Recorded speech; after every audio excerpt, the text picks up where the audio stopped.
هذه الشيلة كتب كلماتها الشاعر هارون المقالح بلسان الشيخ حافظ الصايدي، تحكي وتعبر بما فيها. أداء المنشد زياد القاضي، تسجيل استوديو تراك.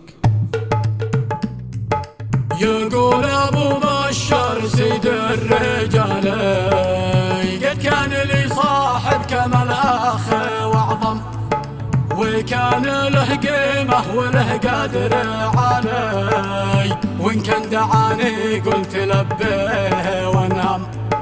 بالأمس له مرزح مثل الجبال، واليوم حمى بس قدره تحطم، من بعد ما غير مساره شمالي، ويحسب اني غافلا عنه وبكم.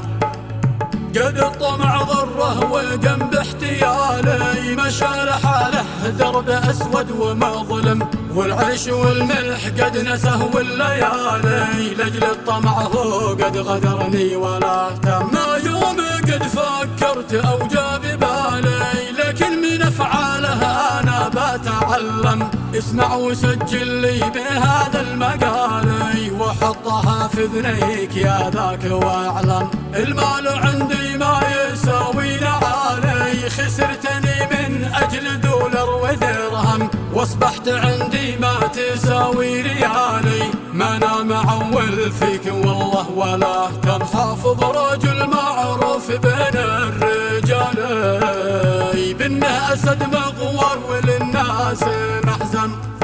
لك وعد لا خليك واقف قبالي، تبكي على فعلك وتصرخ وتندم، وادفن جشع عينك وربي ببالي، واسقيك من كاس الحقد مر علقم.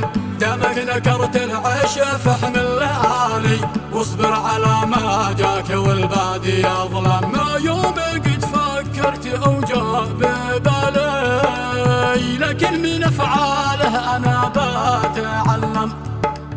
عرفتني يا وقت من كان غالي، انه رخيص اشكرك يا وقت واسلم.